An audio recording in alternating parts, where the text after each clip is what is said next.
Sure. So I'm Bill Gardner, and on Bioshock, I was the lead level designer. And so I had my hands in all kinds of different things, helping Ken manage a lot of the design.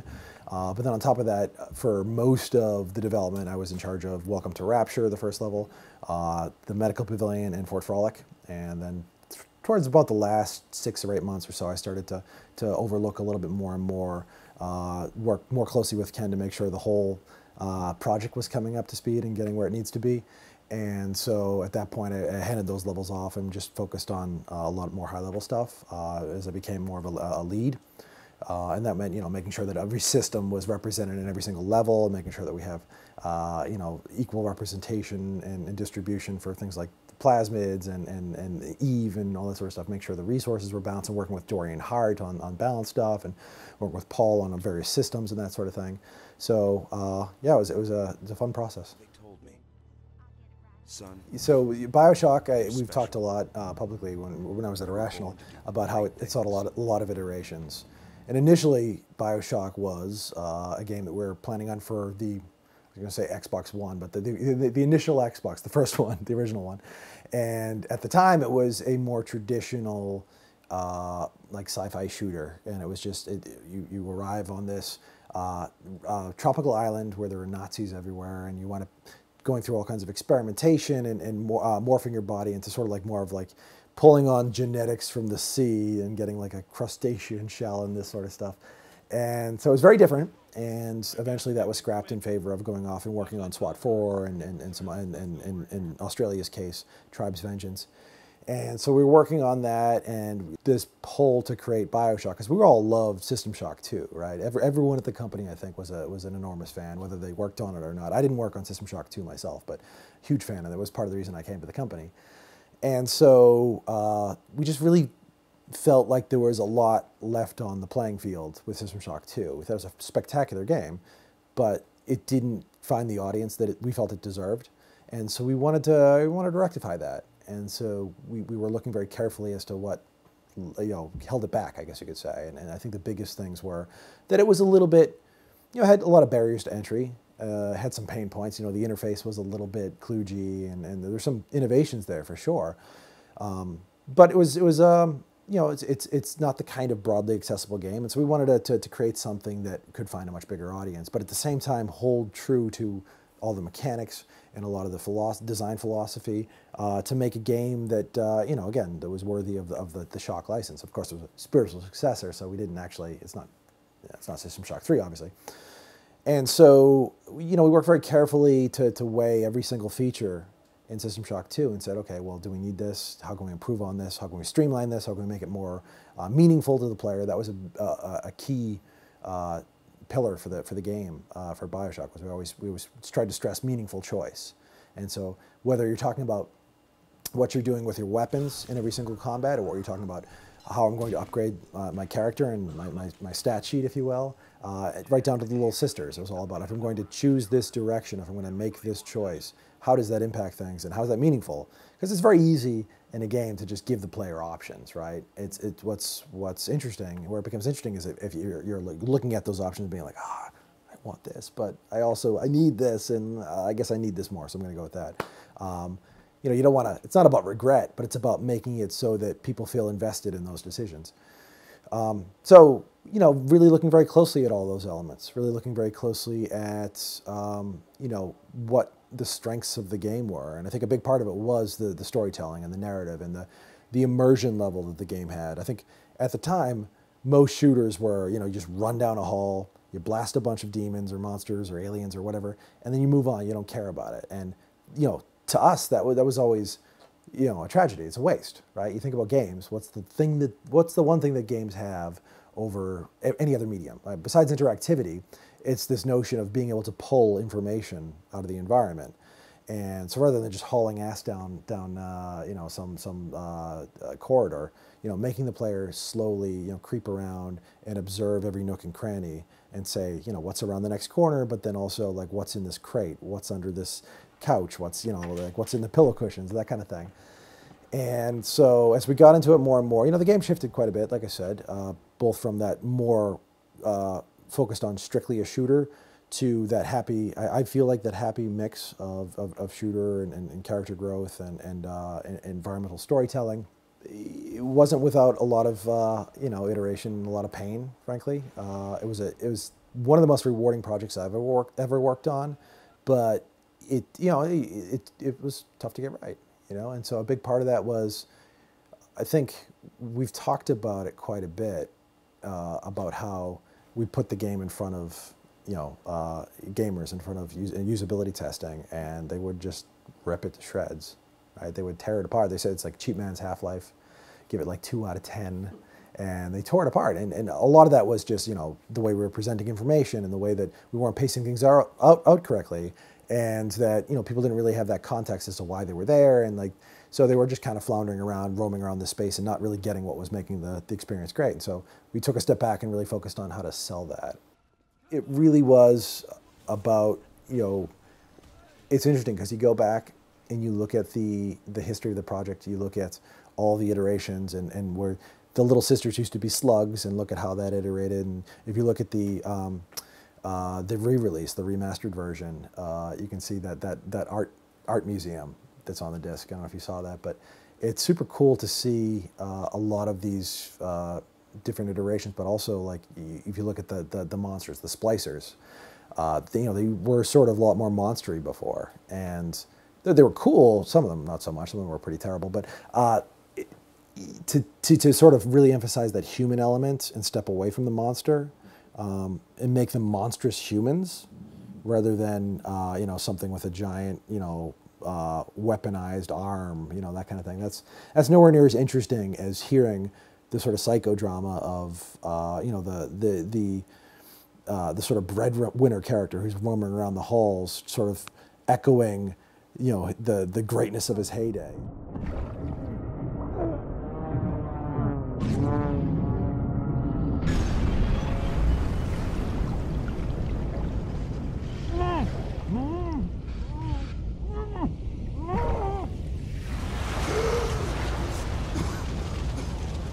The initial plane ride in the bathysphere, that was all primarily driven by Ken and the art team, Nate Wells and Stephen Alexander and Scott Sinclair. And basically as soon as you arrive in Rapture, that was the level that I was focused on for much of development. And that was probably the area, was the first level we started working on, and it was built. Initially, you'll see sequences that are from the initial art space, which is meant to be like, here's a snapshot of what the level will look like. And so that room, the Kashmir restaurant, it was based around that. And so the idea of this welcome center, because we knew that there's a lot of information we had to get across, and you have to slowly onboard people, right? To get people into the systems, get people into the world, get people into the atmosphere, just set the tone correctly. And so any one of those moments tuned improperly or not hitting on the right notes, and the whole thing falls flat. And we found that in testing, that we're missing a piece here, and people are getting lost, and they're frustrated, and they're like, fucking, I'm done, And so you test it a lot, but I think it really came down to constantly looking at a list of okay, what do we need to get across in the intro to the game? So the bathysphere ride down, we're getting across the ideals of Rapture, what it's all about. Here's Andrew Ryan, he built this utopia for these reasons and all that sort of thing. And then you arrive and you immediately want to see how that went wrong, right? So you want to show how the idea is sexy, and then show how it can go completely wrong. And so you arrive, and we knew right off the bat we wanted to show this is a nut house. This is everything's gone wrong.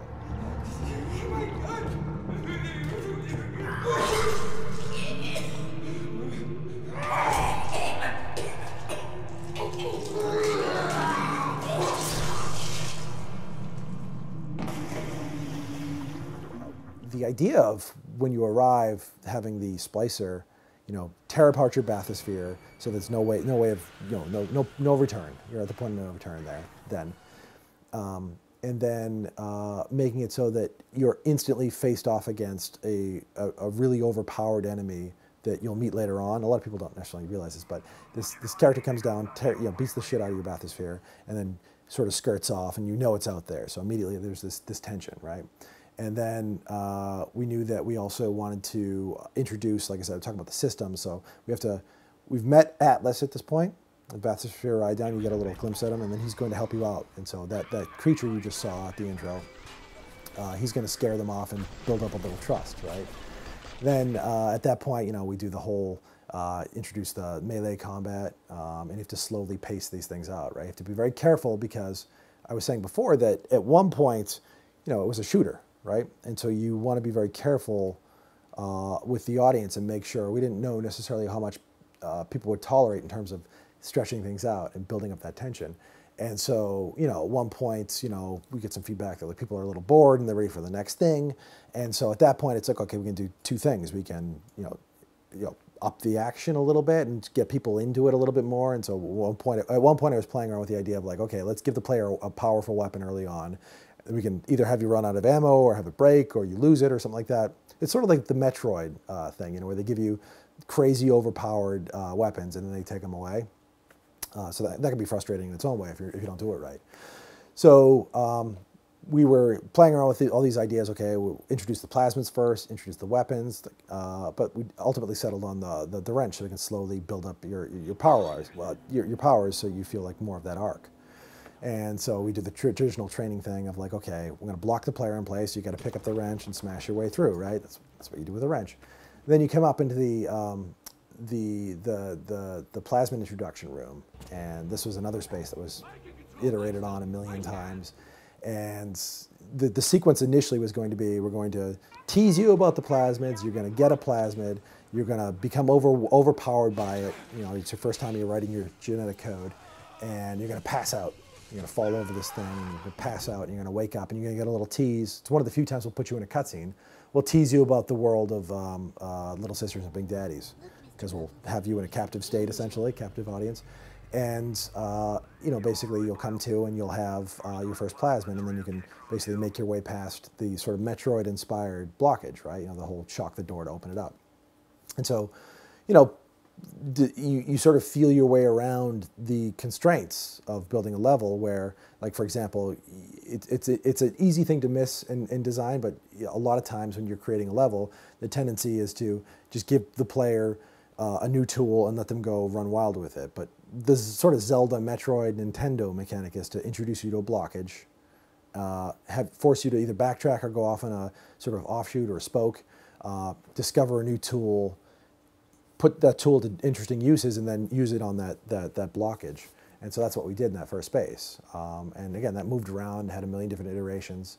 And again, space by space, you'll see this every single room is about getting across a very specific idea and making that as clear as possible, making it so that it's entertaining, make it so that has urgency, and that it's, you know, fun to play, and that it teaches players what it needs to.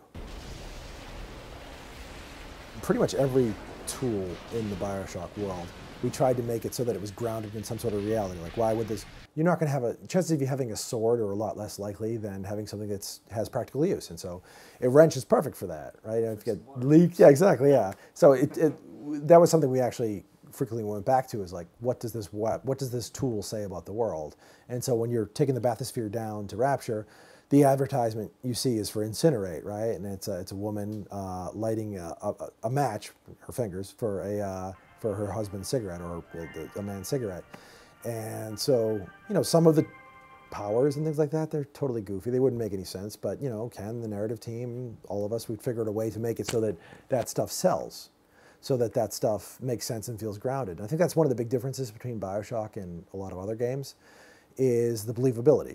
You look at the architecture, you look at the way it's structured. If you really looked at it, it'd be ridiculous, but it's just enough to sell it. And it's the same thing with the genetics, right? You're rewriting your genetic code. You know, we had a I don't know, geneticist or whatever, a scientist come in, and we asked her a bunch of questions about how, you know, genetics works, and asked, you know, would it be possible to theoretically splice your genes to, you know, set something on fire? You know, all these ridiculous questions that we were doing. And she's like, well, that's not really how science works. But, you know, you find a way to position it such that it would, you know, pass that smell test. And that was how pretty much everything went down. You know, Ken was always the arbiter of every single idea. He's like a goalkeeper in a lot of ways, right? You'd have an idea and you'd be like, hey, what do you think about this? And he'd be like, no, get that shit out of here.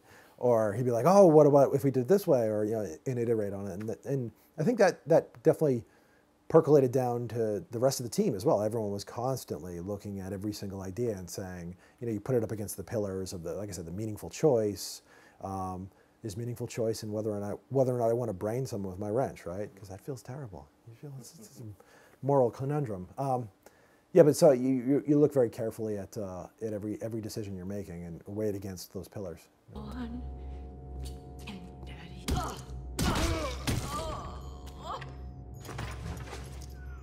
Daddy. We tease it several times, and that's important. I think that, to get that, feeling right, you can't just sort of throw the player in it. And so that's why you have that little dream cutscene sequence where you're sort of coming to, and you see the little sister come in trying to collect Eve from you, Adam from you. And then you kind of see little glimpses of little sister and Big Daddy walking around a couple of times. But then ultimately the scene where you come into the theater and you see the little sister down below and she's gathering from that corpse. That was also probably one of the most iterated scenes in the game. And originally it was just like, oh, there's a big fire here because we want to draw attention to this scene. And so there's a little sister there, and there's a Big Daddy standing over in the corner doing his Big Daddy thing. And you sort of skirting your way around, but we didn't really fully sell what was going on, or and so. But it was also we didn't really have the best control as to what the player was going to be doing. And so one of the things I did with that scene was I turned it into a theater, because you think about presentation, you think about the way a theater is set up and the way that you're walking on the scaffolding. It seemed like a natural fit to present the player with where they're looking. We have the spotlight right on it, and it's complete artifice, right? But it works. I think it's enough to you're using the real world to nudge players in the right way. And so we played around a bunch with the right configuration in there and the lighting and the way that's all presented. And at one point I made it so that you're walking on that scaffolding. Originally you were walking around the outside, and that wasn't enough. You needed to see the little sister doing her thing. And it's really tough when if you're in the same room with someone, people don't want to, gamers don't want to cooperate. I don't know what percent, but some overwhelming majority is going to get right up in your actor's face and start smashing it and smashing the walls and looking the other way. But that was important for us to make it so that it felt organic and it was in the world, and it wasn't a cutscene. When we went to cutscene a couple of times, and it was always motivated by something. That was a rule that we had, that it had to be, there had to have been a reason why we take control from the player, because that's what the game's all about, right?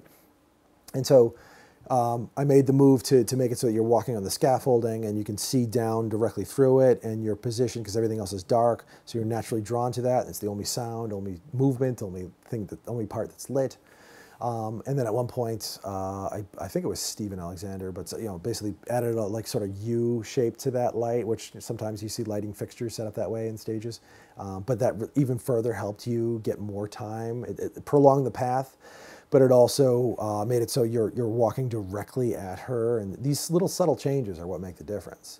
And you could see where, again, you started off where you're walking around on the balcony, and people don't want to turn and watch. They're not going to strafe and pay close attention to the thing that you want them to look at. So you move to the scaffolding, and then you change the scaffolding, you change the lighting, and then and so, there's, like I said, countless hours of iteration there, and then you make your way downstairs, and you find ways to block you in, right? There's that accordion gate there. And we, for the longest time, people would, like I was saying before, they don't want to cooperate. So they take the wrench and they just smash the lock, and they run away, and they try and get in the room with the little sister, and and so that was actually a really tricky thing to get right. And we totally forgot that we had this "would you kindly" notion, right? Spoiler alert. It's 10 years later. It's cool. So when we first come into that room, Atlas says, would you kindly lower that weapon for a second? Because we struggled with, again, when to introduce the ranged weapons and plasmas and all that sort of stuff. And so we had this contrivance that we could just say, oh, forget it, lower your weapon, you're not going to be able to smash your way out of this. And I personally went down a million rabbit holes there to try and contain the player before we eventually did the lower the weapon thing.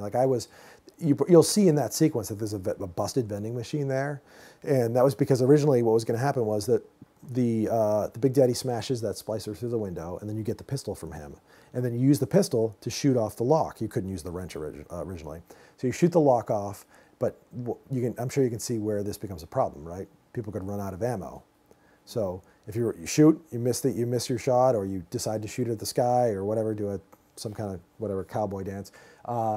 The vending machine would go make its broken sound, and that's Ken's voice, by the way, the Circus of Values. I don't know if you knew that. Yeah, funny story. Kill your cravings at the Circus of Values. So you would hear it activate and would spit out a bunch of bullets, and if you keep shooting, then you'll spit out some more, or whatever. That took a lot of work to sell it, but also to make functional. And then people were like, well, yeah, I kind of expect to be able to smash this with a wrench, and that should work. I was like, no, wrench isn't as powerful as a gun. And there was a big fight on the team. It's like, well, yeah, but we're trying to always say yes to the player. That was the thing that we always said, is like, if it feels like it's something I should be able to do, let's try and make good on that. So there was a lot of fighting about that, but ultimately it didn't matter, because lowered that weapon, and we're going to smash it with a wrench. And so yeah, development is often about, especially in level design, there's a lot of wasted work. There's a lot of time you spend, going down rabbit holes that don't matter because of some design change that comes late, or because you test it out and you realize that people hate it, or it's just not reading, or there's a better way to do it. That's also kind of the fun.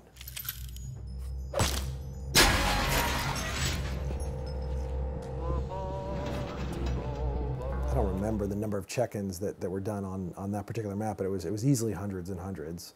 And so, each of those check-ins is you're getting feedback from Ken and the team, and the other designers, and you're getting it from other departments.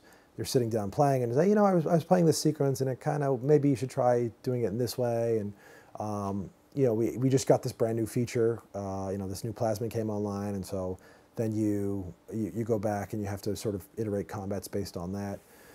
So I don't have a number. I sort of wish I still had access to Perforce just so I could see the number of check-ins.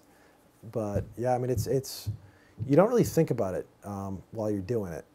You're kind of always sort of on the chase. You're always like, oh, this is it. This is going to do the thing. And I think if you realize that it's going to be wrong as much and for as long as it is, that you'd probably want to crawl into your desk and just like wait 6 months or a year until things settled.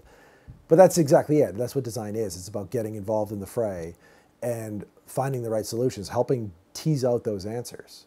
And so a lot of times it's, Ken will have finally recorded the voiceover, and you get that in and you realize that the pacing still like sucks in ways you hadn't anticipated, because you pace things out in your head and you put in text to speech in the level and that sort of thing. And then when you get the actual actors in, you realize, okay, well, I gotta change this up, and it changes the tone and changes the mood and the pacing.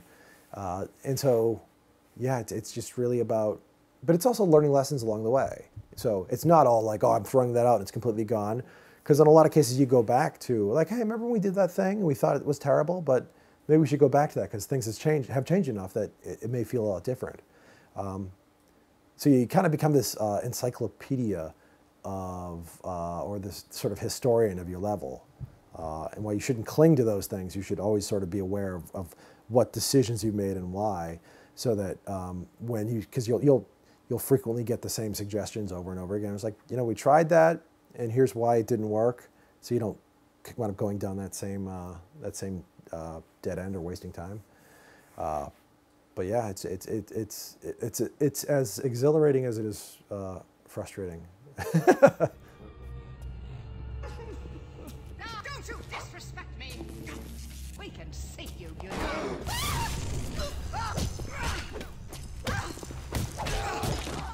It's funny because when we went and built Bioshock Infinite, and that intro, and we weren't quite hitting the mark in development with it, trying to look at, okay, what did we do right in Bioshock 1 in the intro? And, from my perspective, I kind of boiled it down and spent a whole lot of time looking at comments from gamers and reviews and talking to members of the team and all that sort of thing. And the way I boiled it down is because I felt like it had three major elements. It had mystery, it had urgency, and it had awe. And it had the mystery, and like there's so many questions right off the bat, and we found in development that if you have too many questions or there's not enough information, people become frustrated and they're like, you know what, I'm done. They tune out and they just kind of start smashing stuff with their wrench. So you have to find the right amount of information to reveal. So mystery was important. The urgency, you know, I'm a plane crash survivor, and I come down and I'm like in this, city it seems like it's in the middle of this war or it's completely fallen apart, and somebody smashes up the bathysphere like I was talking about before. So it's no turning back, and you know, I need to find out what's going on here, but I need to get the hell out at the same time. So there's urgency, you know, at every turn. Like every room, there's a new sense of upping the ante, and then also that sense of awe. You know, you like from the very beginning, you know, that plane crash and the fire and the water and the amazing effects that that Stephen created, and then the lighthouse when you first see it, and then that descent down into the city. The awe comes from, you know, you haven't seen these things before. This is completely a complete novel mishmash of elements. You know, that the city at the bottom of the sea is going to be fascinating to any extent, but I think one of the things that really helped it stand out was you've never seen that aesthetic at the bottom of the sea. You think about, you know, underwater cities, and you think submarines, and you think, you know, metal, you think steel, you think, well, stone is pretty porous, and that was actually something we built initially. Our first pass at Rapture was a lot more industrial feeling, and, you know, frankly, it was a little boring.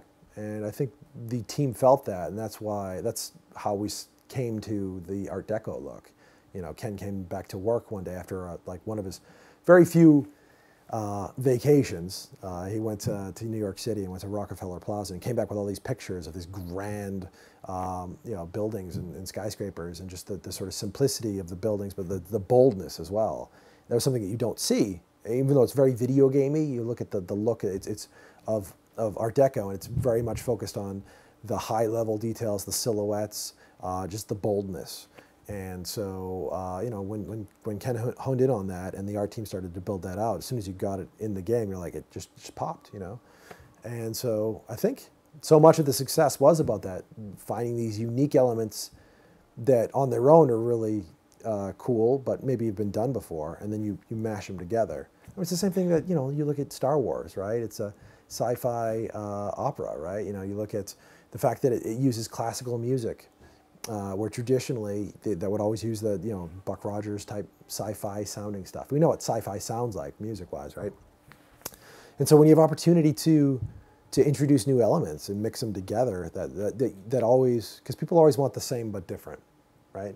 That's something that they always say in entertainment, and that was something we looked at very carefully with Bioshock Infinite. You know, it's pretty much a lot of the same ideas, same philosophies, same.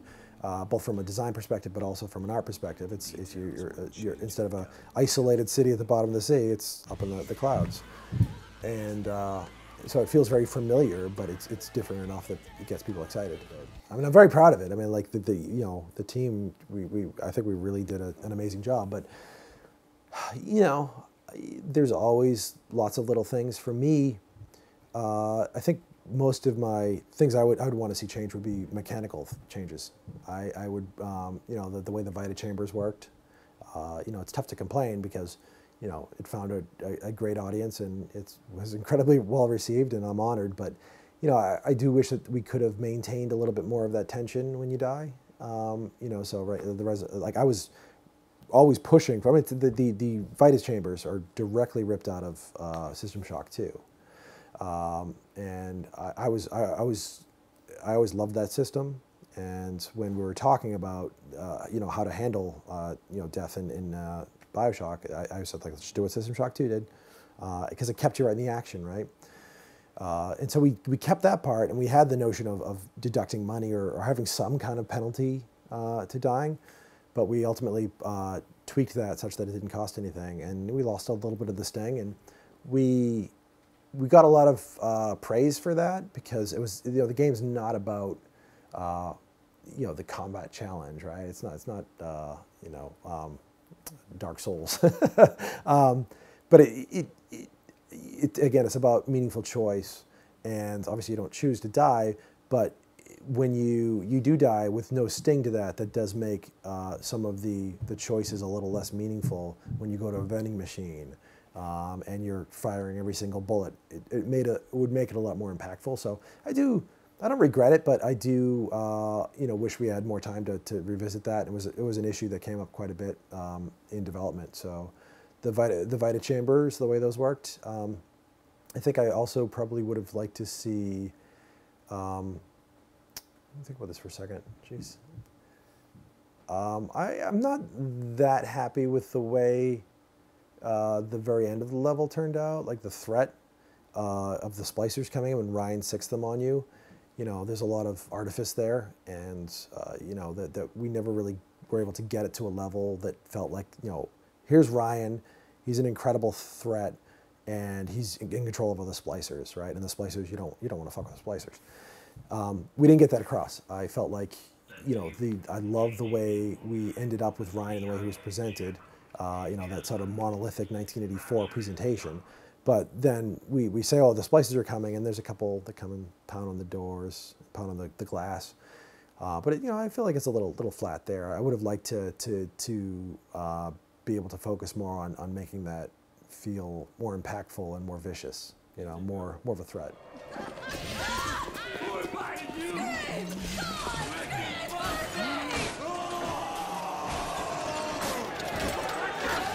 I think we wanted to keep it so that the Big Daddies and Little Sisters were their own thing, and you hadn't fought them up into that point.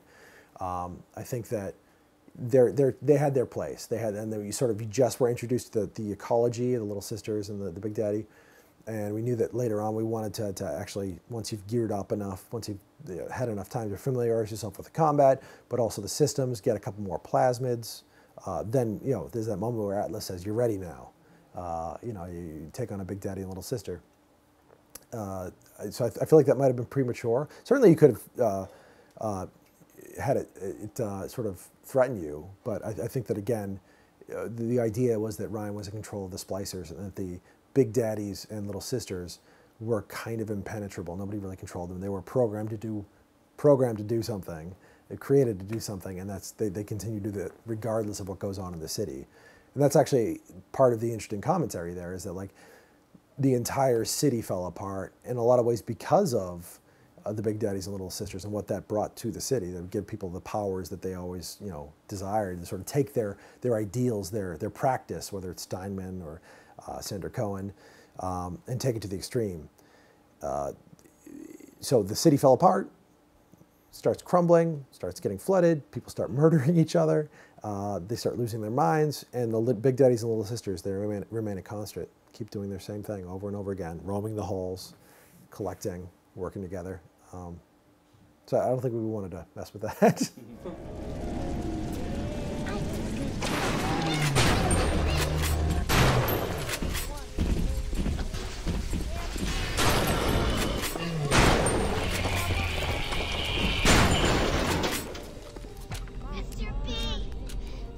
It's funny because, you talk to developers, you talk to designers, and they all have different approaches to solving the problems and to implementing the content in their levels. And, I think that you have to weigh very carefully what your own strengths are and what the goals are of the project and how the team works. And so I think one of the successes we had on Bioshock in the level creation was that it was very fluid. I think that we knew that we had a bunch of different processes that we could try out, and we were willing to admit when it wasn't working and shift things around. So sometimes we'd bounce people around from level to level. Sometimes we would say, this level's just not working, let's throw it out. And some of the levels that I worked on, they saw a lot of iteration. There were some of the levels that we built first, again, the first level and then Fort Frolic. And even though they went through all kinds of different changes, the core of them stayed the same. Like, for example, in Fort Frolic, originally the idea, back when the game was, again, sort of the in-between state where I was talking about before about the industrial feeling rapture. This is long after the Nazi thing, but this is like basically the city is dilapidated. There was no Art Deco, and it was just more industrial. And back when the Little Sisters were slugs.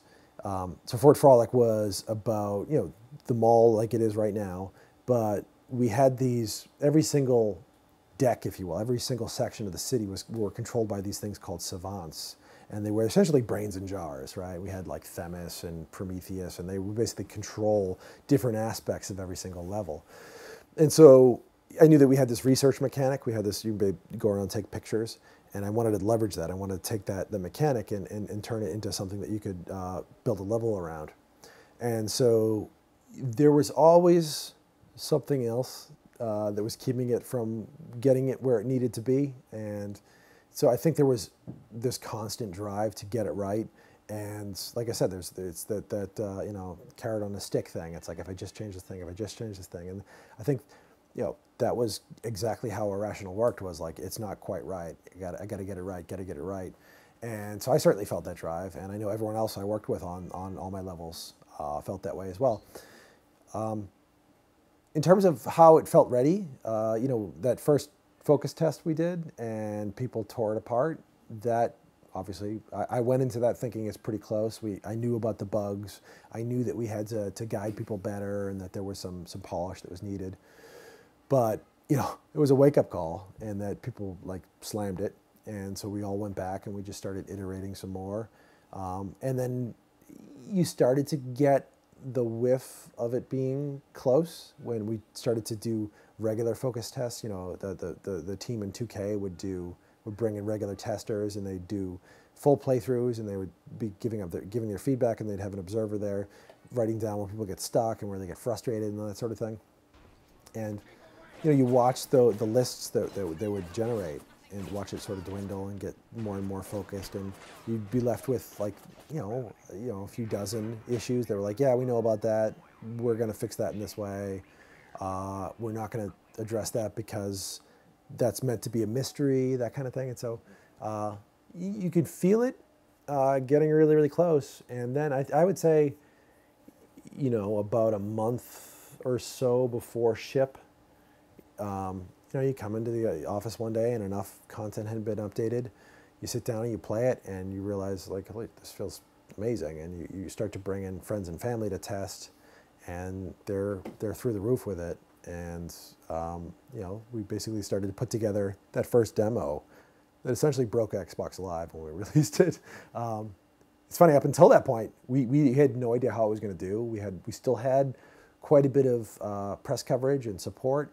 And it seemed like there was a growing fan base, you know, a lot of interest in that sort of thing, but you don't know how it's going to translate, you know. So there was this, for me, I was terrified. Like, I believed in what we built, but I didn't know that it was going to find an audience, you know. I was terrified that it was going to be too weird, and that there was going to be another, you know, Irrational game that, you know, critical darling, but, you know, didn't break through. And I think the first sign we had was that day when we released the demo. It was about a month before we came out. And we came in that morning, and it had released at like 9, so we all moseyed in at like 10 or 11, and people were like, did you try and download the demo? I was like, yeah, I couldn't get on Xbox Live, and I was like, oh, okay, that's weird. So we all, like, a bunch of us went to the playroom, and we started to try and download it, and it was just kind of like snail's pace. And at the time, you know, Xbox Live was a really sturdy service, but, you know, it never really kind of had that mass, like, you know, because this is before Halo 3 came out, and so, you know, there was no Call of Duty. It was Call of Duty, but like it was 1 and 2, and then, you know, you think about Modern Warfare. Modern Warfare came out in 2007. It did. So it was like 2 months later, I believe, and that was. This is why we were terrified. 2007 was, I think, the best year in gaming. You had Assassin's Creed, you had Mass Effect, you had Mario Galaxy, you had Halo 3, you had Call of Duty Modern Warfare, you had Bioshock. It's like, and we're looking at all these titles and be like, oh my God, we're fucked. Like, there's no way. Like, you know, but again, we had the press on our side, thankfully. And that morning we came and we're like, I think we might be okay. We might be okay. Because someone had a contact at Microsoft and be like, yeah, we think you guys broke Xbox Live. This is unconfirmed, but, you know, the demo came up. We all experienced it. We had friends across the industry who were saying it. And so it was pretty cool. It was one of the most rewarding experiences working on Bioshock, but it was also, you know, the amount of work. You know, we worked our asses off on it. We crunched for sure, but I think the thing that made it, obviously the end result made it worth it, but the fact that we felt like we were working on something special, and we could see it, and, you know, you see the snippets of the art coming in, you hear the voice actors coming in, and you start to see some level sequences come, like, you know, and every day it's something new, and you go to Perforce and you sync up and you see the new content coming in, and there's nothing better, you know, seeing that progress. But I think that was the moment where we were like, we all kind of breathed, like, oh, finally.